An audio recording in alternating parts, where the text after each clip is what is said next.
This is the Lifestyle Builders Podcast, show 46.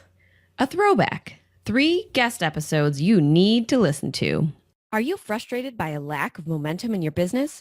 Tired of putting in long hours doing what everyone says you should and still not making money? Sounds like you're ready for Lifestyle Builders.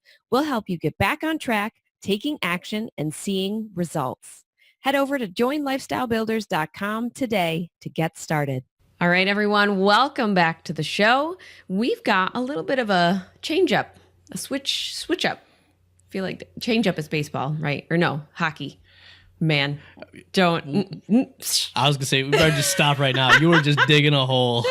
Anywho, we decided that a fun thing to do might be we've had so many amazing guests on the podcast so far, but we don't ever really get to talk about them or revisit some of the things that we talked about with them on their show. Yeah, well, so I remember when I was in grad school, one of my favorite classes, we actually brought CEOs in, and they would talk to us for about a half hour about their journey and their challenges, and then we would actually kick them out. And the second half hour, we would kind of debrief on it. And that was my favorite class because not only was every CEO bringing a different perspective, but in those debriefs where we kind of talked about, what were the commonalities, what did they say that we agreed with or didn't agree with? That's where I personally found a lot more of what I align with. And then I even had forgotten some of the nuggets, but once we debriefed on it, then we had them. So, I mean, I'm really looking forward to this, to be able to kind of debrief and talk about some of those key points, because there's so many gold nuggets in these that, like you said, we never really got a chance to kind of round back up with. Yeah. And even though I listened to them and, we pulled out some quotes and some different lessons, I think I pulled out more the second time around after going through and re-listening to them and kind of just rereading through the timestamps of what we talked about in the episodes. And I found way more good quotes that I either missed completely the first time or totally forgot about. So I'm excited. And this is just going to kind of be a recap. Each of us has picked one of our favorite episodes from a guest expert so far, which it was kind of difficult to pick, but we did. And then we picked one together that we felt was one of the most, life-changing, business-changing episodes that everyone who finds this podcast, if you're listening and you haven't listened to that episode yet, that's the one to go back and re-listen to. Okay, so the first episode we want to recap, which is Tom's pick, is... We got Rachel Peterson at episode 34. Yes, that was a great episode. Yep. It was all around how to create better relationships and better understand your customers. Well, I was going to say, and ironically, we actually recorded an episode with Rachel before, and then we had equipment issues, and we had to re-record with her. But the re-recording was actually a lot better. Yeah. So what we're going to do, we're going to play you guys a quick snippet from that episode. Obviously, if you guys want to see the whole thing, you can go to tomandariana.com/34. But we'll play the snippet, and then we'll come back and we'll discuss it. Relationships are something that a lot of people want to bypass. I'm sure we've all seen this. Yes. Where someone builds a product and it's like, who are you going to reach with this? And they're like, everyone needs this. Everyone wants this. Or, they have no idea about who's going to benefit from it or who they want to serve. And they don't take the time to ask or connect or build a Facebook group. Those are things I know you guys have been great about doing as you build out this online platform. Something I've always been really passionate about. And I think relationship makes it more fun. Yeah. I'll tell you guys, I haven't really shared this a lot yet, but I'm totally open to talking about it.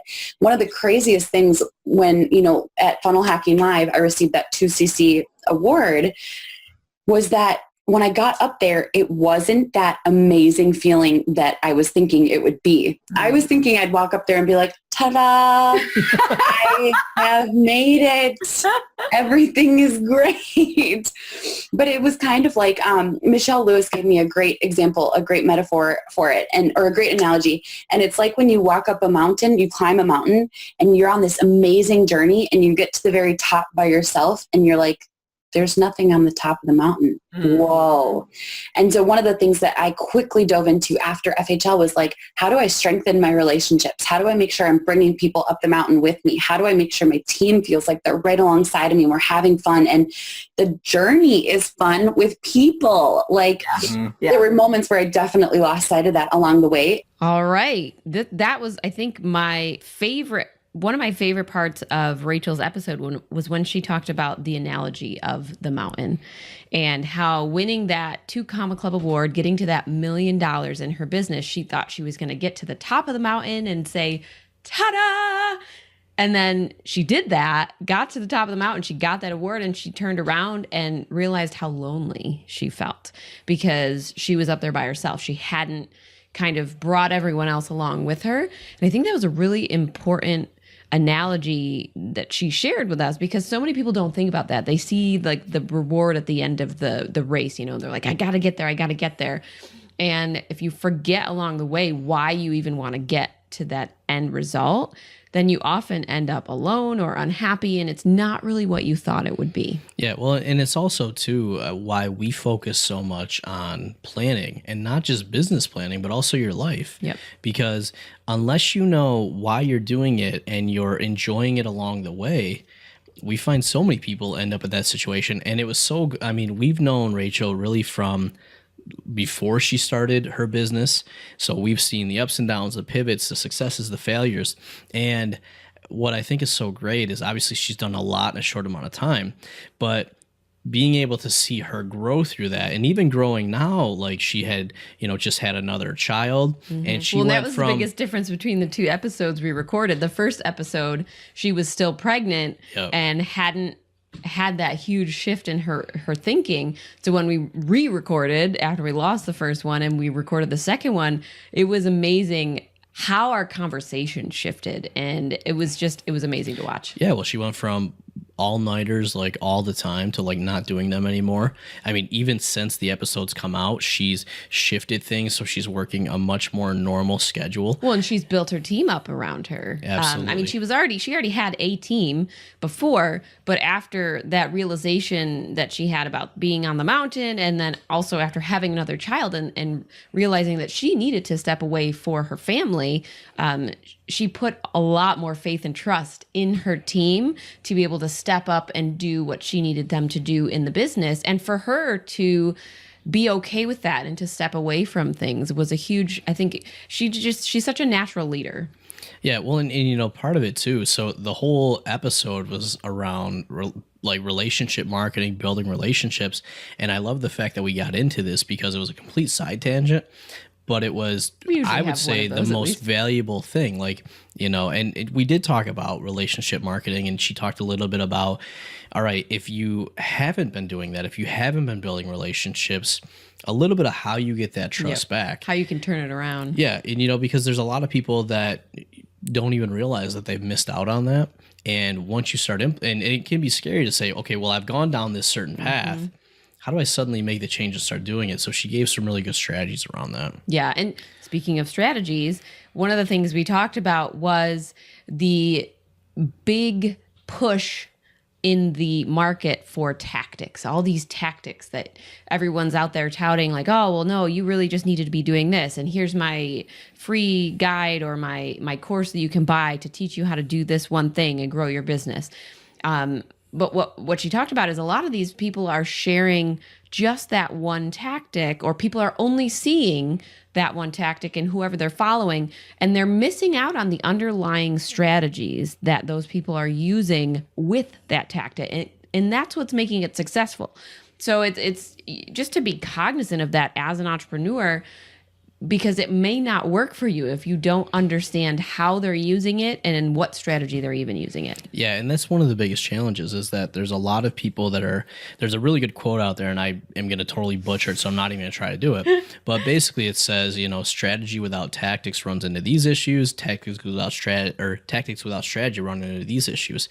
And what a lot of people end up doing is they go from tactic to tactic without an overall strategy to pull them together.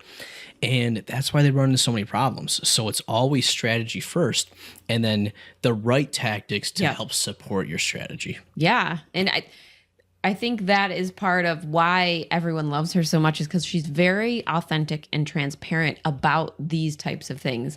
You know, people will come into her group and be like, oh, I heard this about this new thing. And she's like, listen, there are people using that new tool or new software, and they are having great success with it.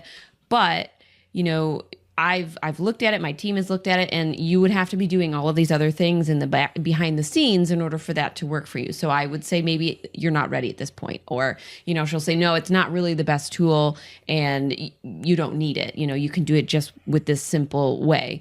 And I think that's one of the things that a lot of people admire about her, is that she is very authentic, and she always puts the customer first, and she always puts her team first as well. Obviously, her family is the number one. So it's, making sure that everything she's teaching her people in her community, her social media managers in her university, everything that she's teaching her team, and everything that she's talking about is really how to teach you as a business owner or you as a social media manager to put your customers first and to make sure that you're kind of within integrity when you're selling. And the last thing that she really said that I thought was another great analogy, she's like you, she pulls all these great analogies out, was everyone out there's talking about being authentic and being transparent and sharing all of these things, but it actually can be harmful to your audience or to you if you haven't kind of given yourself that time to learn the lesson. And the analogy she used was when you do a before and after photo comparison, you kind of see where the person was, and then they talk a little bit about their journey, and then you see their after photo. If you're sharing the before and that's it, what did she say? It's just an ugly photo. Yeah, well, basically, the before and after photo doesn't mean anything when it's just a before photo. And so basically she said, you got to make sure that you have the after so you can share the lesson. And I love that, because that's a lot of what we do. It's like, there's a lot of stuff we go through, but we make sure that we kind of get to the other side and share the lesson, because otherwise, like, people aren't getting the benefit of it. Yep. So that was a really good analogy. So that was Rachel. Then we had up next, which was your pick. Yes, my pick was the infamous Christy Bender.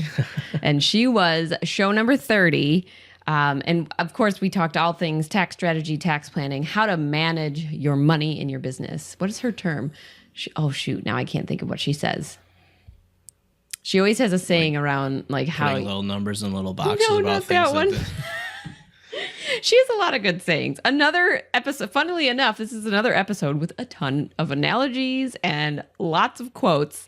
But first things first, I was going to say, so let's play a quick clip and then we'll jump into it. Exactly.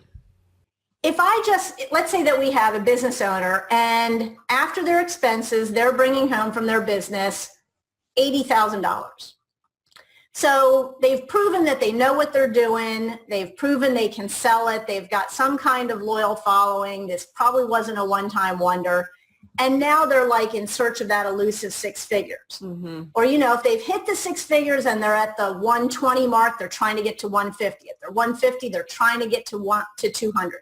Like, there's always a next step. Yep. But any one of those levels, if you were to be able to have a relationship with somebody that would refer work to you, and you knew that year after year, that person was going to refer $8,000, $10,000, or $20,000 of more work to you, you would love that person. Yeah. Now, if they said they're just going to give you the money and you have to do like one extra hour of paperwork a week, and you're going to get $8, $10, $15, $20,000 a year every year, how many people would be like, I am so in? Pretty much everybody should be raising their hand. Until. That's what I do. So that's what I do. They come in and I'm like, oh, well, if we put these systems in place and we strategize this and we look at the timing, and you have to dot the I's and cross the T's, and yes, you've got your hour paperwork a week, and I can just hand you all thousands of dollars. No more client finding, no more marketing, no more Facebook ads. This is just like free freaking money.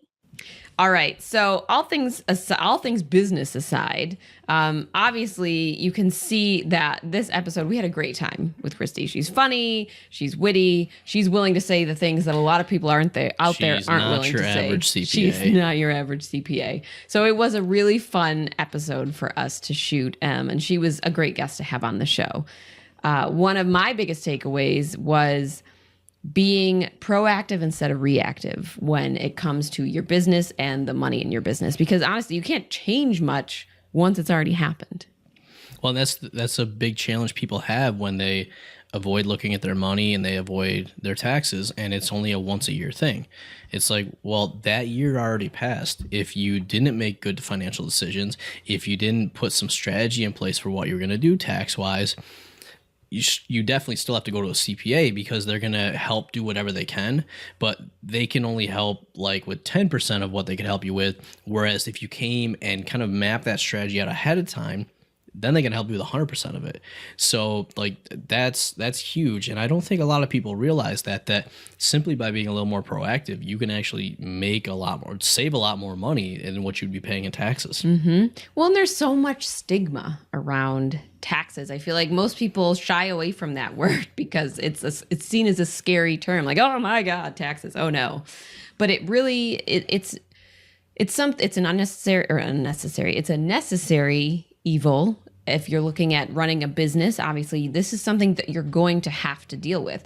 So instead of running and hiding from it, let's talk about it. Let's talk about how you can run your business and make sure that you're not giving all your money away to the government in taxes. Like set it up the right way. Talk to somebody who can help you do that. Well, and what was great was that we said, all right, so you're talking about these like $1,000 bills on trees and blah, blah, blah. That was one of her quotes. Yep.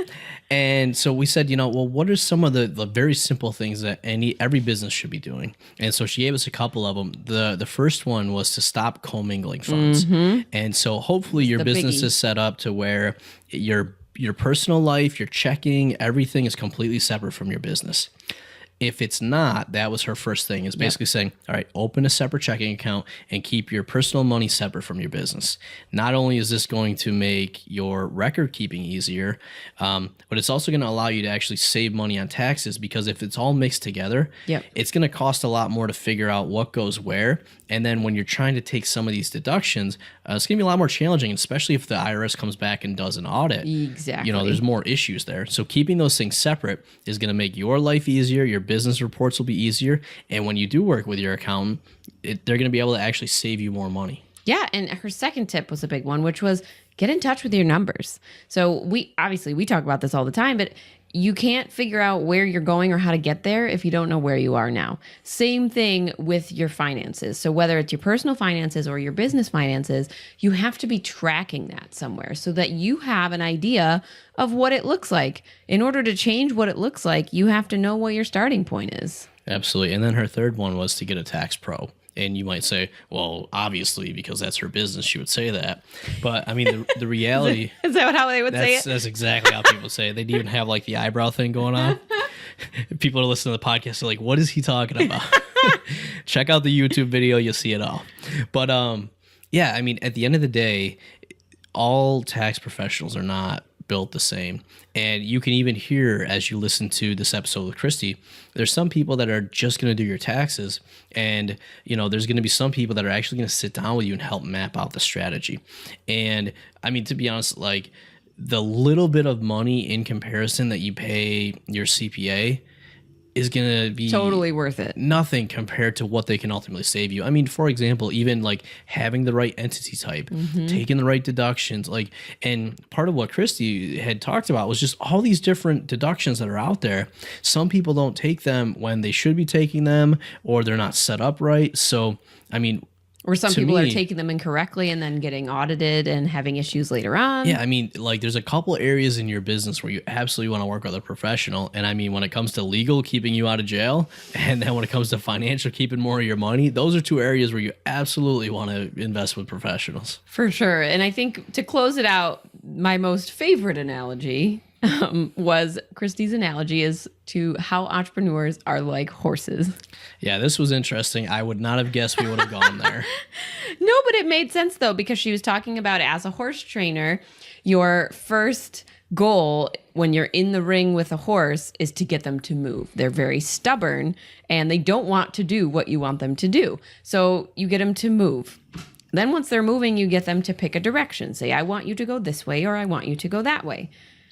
And similar to entrepreneurs, so many people get into entrepreneurship and then freeze because they have absolutely no clue what to do. So you talk about it a lot. Pick a direction and just go there. Do something, move, take action, because imperfect action is better than none at all.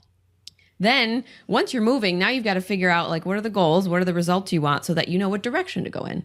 And then we talked about what speed. After you pick a direction, you need to make sure you're going the right speed, because if you're going too fast, you're going to slam into the wall. And if you're going too slow, it's going to take you forever to get to the end goal. And last but not least, when you figure out you are going in the wrong direction and you want to go a different way, pivot. Well, I was going to say, and the beautiful thing about that, as she was explaining it, it's exactly the approach that we recommend to people. Right? Yeah. Where are you starting at? Where do you want to go? It's like the entrepreneur GPS. What's the roadmap to get there? How fast do you want to do it? And then the GPS is going to say, hey, you missed your left turn. You got to shift to get back on track. I believe it is, you are going the wrong way, recalculating. Yep, I do hear that a lot. It doesn't even sound like that. I don't know what they say anymore, because we don't have an actual GPS. We just have the phone version of GPS. It just tells you, okay, turn right. Nope, turn right in another 100 feet because you missed your turn. And then when that happens, I think it's just in my head, but I just hear Homer Simpson going, "Don't." There was like a special navigation voice that you could download. It was Homer Simpson. All right, I need to get Homer Simpson navigation. That's what I'm talking about. Oh my goodness. All right. That brings us to the last episode that we want to recap for you. And this was an episode that we deemed an absolute must listen. It was one of our most popular episodes. And that was show number 26 with Heather Gray. And it was all about the myth of money mindset. I agree. And I think that, one of the things I'm probably going to drop a little bit of a bomb today. And when I was thinking about the conversation, I was like, oh, should I have prepared them for this? But I actually don't think there's such a thing as a money mindset problem. I think when people, money mindset is a phrase that I encountered for the first time after 10 years of business and after 15 years of coaching executives and business owners. I never heard it before I entered the online space. I think money mindset is often this phrase that entrepreneurs have made up for themselves to feel better about having a boss problem. Because so much of it is, I don't know how to make this decision. I don't know what the right investment is. I don't know what I should be spending my money on. I don't know how to charge my work, because they get so caught up in this conversation they have with themselves of what people will pay or what other people are doing, and it becomes a tangled mess. But it's not a money mindset mess. It's a who am I as a boss mess. And Tom, I'm sure you guys have seen this in your local business. I never encountered this in brick and mortar. And the reason why is because when I owned my own brick and mortar, I had to pay my rent. I had a landlord that regardless of what money was coming in, I had to pay rent. I had to pay my phone bill. I had to pay my utilities.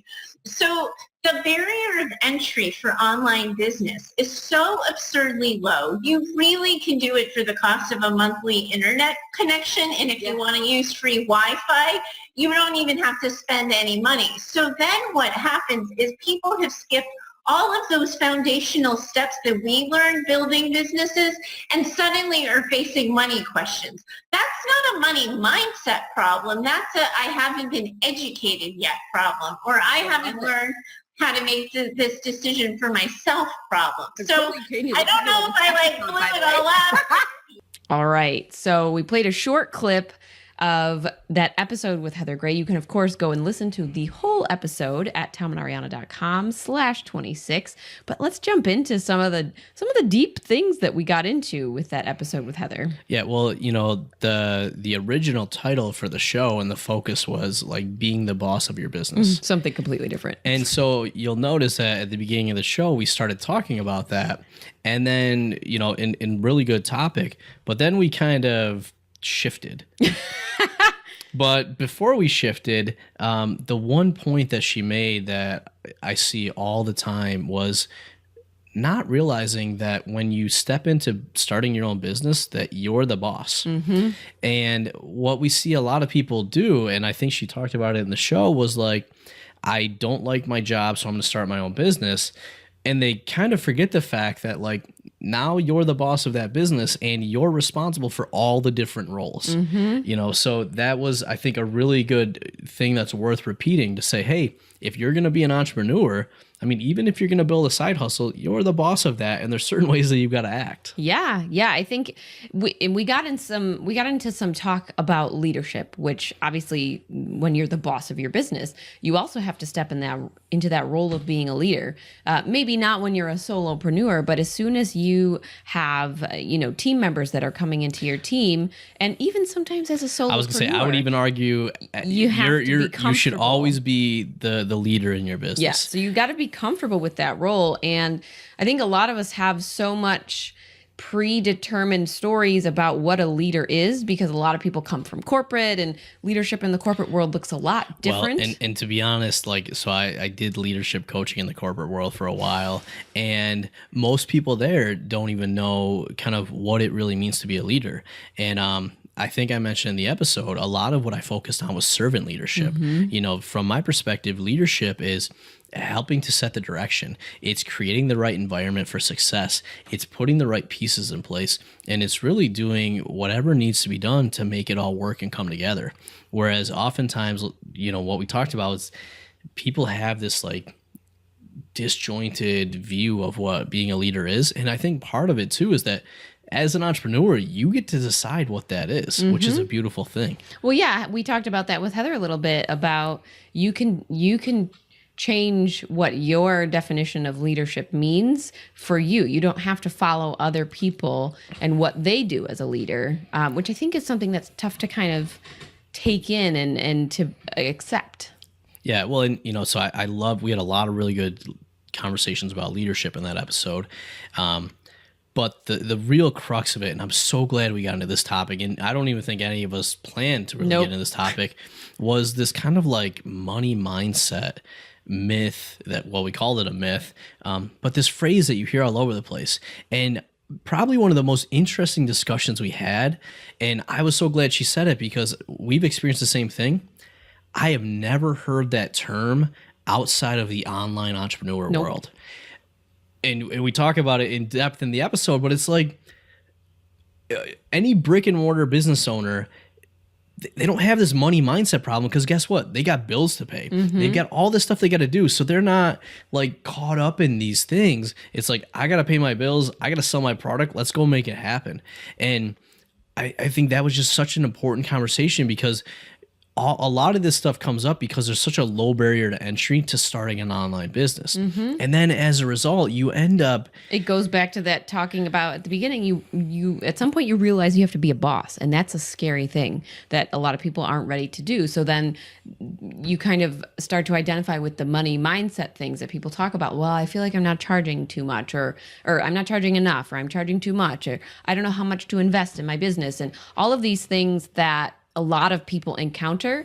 She talked about it. It's not a money mindset problem. It's a boss problem. Yeah. I mean, that's leadership. That's running a business. So when you're sitting down and defining the vision and setting goals and making decisions, all of those come back to being able to make the call. And it doesn't mean you're always okay with it. Yeah. It doesn't mean you're always going to be right. Yeah. But part of that is being able to make the call and then check in and adjust. And a lot of people are thrown into this or step into this role, and because the barrier to entry is so low, they haven't had to go through some of the trials and tribulations. They may or may not have the foundational education around this stuff, so they might be good at one good thing, and because they can just kind of jump in and say they have a business, a lot of them end up getting stuck, because it's really, I need to learn how to be a leader, but it kind of manifests itself in the I have this money mindset problem. And then what I talked about in the episode is oftentimes, I think I said in the episode too, I was a consultant for a long time. You could probably still call me a consultant. Most consultants I'm not really a big fan of, because they kind of label this problem and then they come in and fix that problem, but it's not actually the root cause in a lot of cases. It's a symptom. So this money mindset thing, it's not really about money. It's about your ability to be a leader. And that's what people need focus on, not a money mindset coach. Yeah. Yeah. And I think she asked a great question. When anyone has any of these hangups in their business, you just have to simply ask yourself one question. what would the boss do? So if this wasn't you, if you were looking at someone else's business and that issue came up, what would the boss do in that business? Or if you look at a corporation or a larger company or whatever, what would the boss do? Most of the time, they're going to make the decision and they're not going to look back. But we, as these solopreneurs and online entrepreneurs, we have all of this doubt around things. And we kind of stop or we get frozen like, oh, what if I make the wrong decision? The boss doesn't think about if it's a right or wrong decision. They just choose it and they go. Well, I was going to say, and this is like, when I work with clients, we get through stuff like this quick because it's that exact conversation. Where are we going? What needs to happen to get there? Talk through a couple things and then we move. Yep. But a lot of times, especially if people are working on their own, they're a solopreneur, and they don't have other people to do that. It's so easy to get caught up in your own head. And I think this is why it's so important that at every phase of your journey of being an entrepreneur, setting yourself up with the right environment and the right support. And I mean, early on, that might be a low cost investment into like a community, like Lifestyle Builders. I mean, you guys get in Lifestyle Builders. We're going to help you through this money mindset and boss stuff real quick.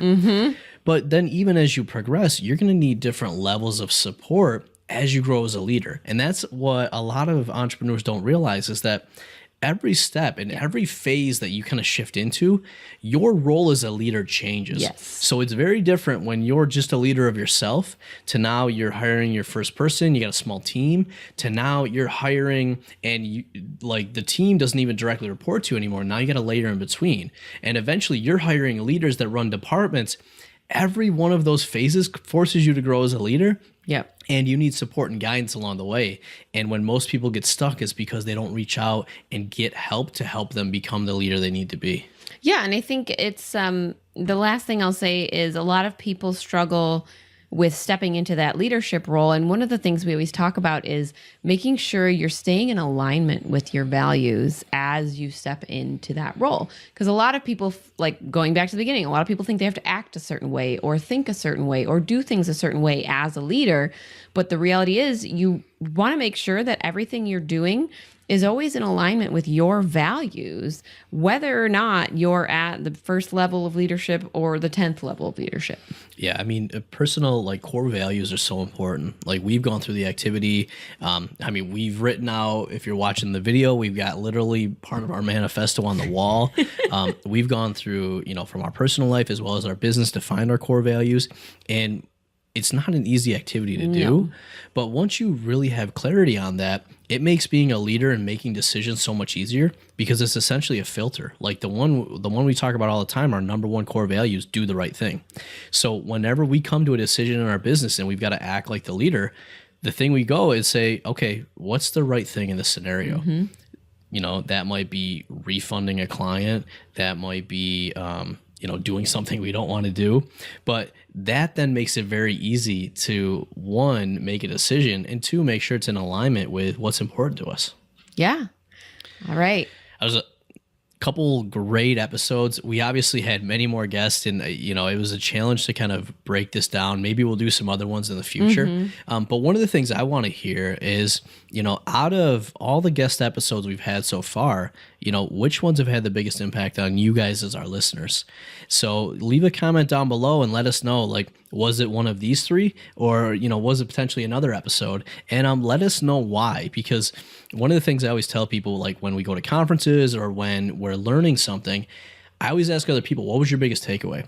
And what's amazing is you can learn so much because you might have sat in the same presentation or everyone might have listened to the same episodes, but Ariana might have a completely different insight or takeaway that I never even heard, but by asking about it, I can learn. So I think we can all learn together by letting us know what your favorite episode was and why, and leave a comment down below. I like that. I like that idea a lot. I'm looking forward to hearing what everyone's favorite guest episodes were so far. All right. It has been another great episode with Tom and Ariana, your hosts and lifestyle builders. And as always, it's your life, your business, your way. We'll see you next time. Bye. Are you a Lifestyle Builders podcast fan? We'd love to hear from you. Head on over to tomandariana.com/iTunes and leave us a review. Are you frustrated by a lack of momentum in your business? Do you want real-time guidance and support from seasoned entrepreneurs who really care about your results? If you're nodding your head, or awkwardly shouting yes in public somewhere, then we invite you to join Lifestyle Builders, a mentorship program designed to meet you where you are and give you strategic and custom guidance so you can build the business you need for the life you crave. You can find out more at joinlifestylebuilders.com.